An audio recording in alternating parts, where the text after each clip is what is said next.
guys have been sort of sheltered for many years. We never really got to talk to you guys.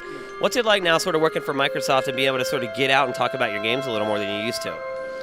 It's interesting. None of us are really used to it, and we're not exactly the most comfortable people doing it. So it's a learning experience, but it's fine. It's just another part of the media now, because it seems to be everyone's a lot more interested in the teams that are actually making it, where you used to be able to just push a game out there and leave it and just kind of walk away, and then people would pick up the game.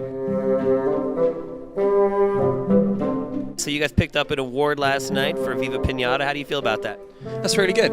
Kind of at the end of the day, that's what we make games for. It's for people to appreciate and kind of enjoy, so it's just a good thing. I would like to see maybe in the sequel for Viva Pinata is maybe more online interaction with other people.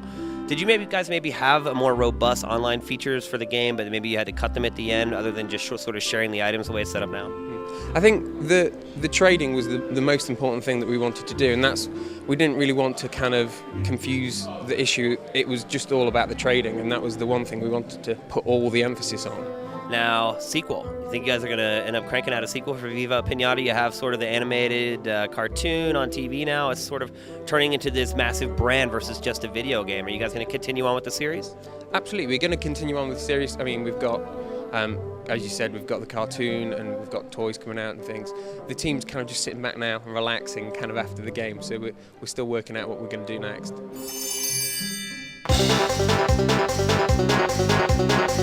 What is next on your docket? What's the next game you're working on?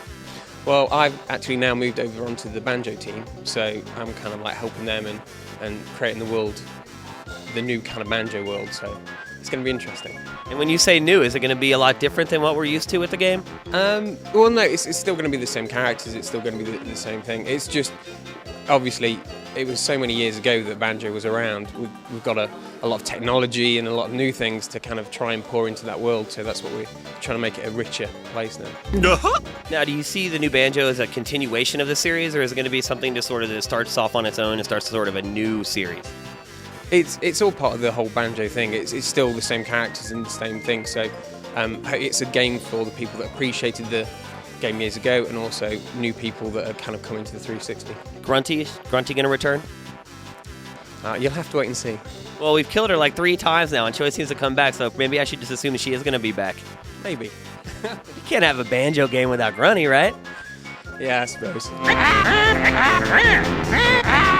A big part of the game was sort of how you worked in tandem with Banjo and Kazooie. Are you guys going to sort of push that idea even further with this game? Well, we've got a lot of new kind of ideas, what they want to do with the franchise, and the designers have come up with some very interesting things. You'll just have to wait and see. It's going to be very good.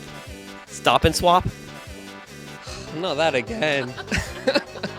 It'll never go away. No, but yeah, so I don't think we'll be doing that. For the record, what happened with Stop and Swap?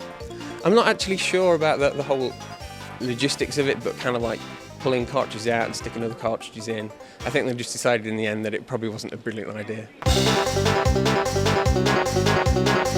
Rare's been through a lot of transition over the last 5 years. You guys built up a huge fan base during the N64 years. It's probably tough for a lot of those sort of Nintendo fans to migrate over to the 360. What would you say to your fan base to sort of convince them to, really stick with you guys and see what you guys are working on in the future? I don't know really how to say to convince people to keep buying our games, but we're just going to keep doing what we do, and we're going to keep trying to innovate and create new ideas. We've got such a long history with Nintendo, and our relationship with them is so good anyway still, because that was an important thing. So I think the industry needs these companies that are willing to just keep taking these risks, and we're one of them. So.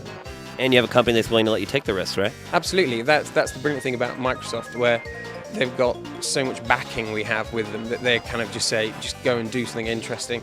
And being part of the first party, that's what we're there for. We're there to do interesting things.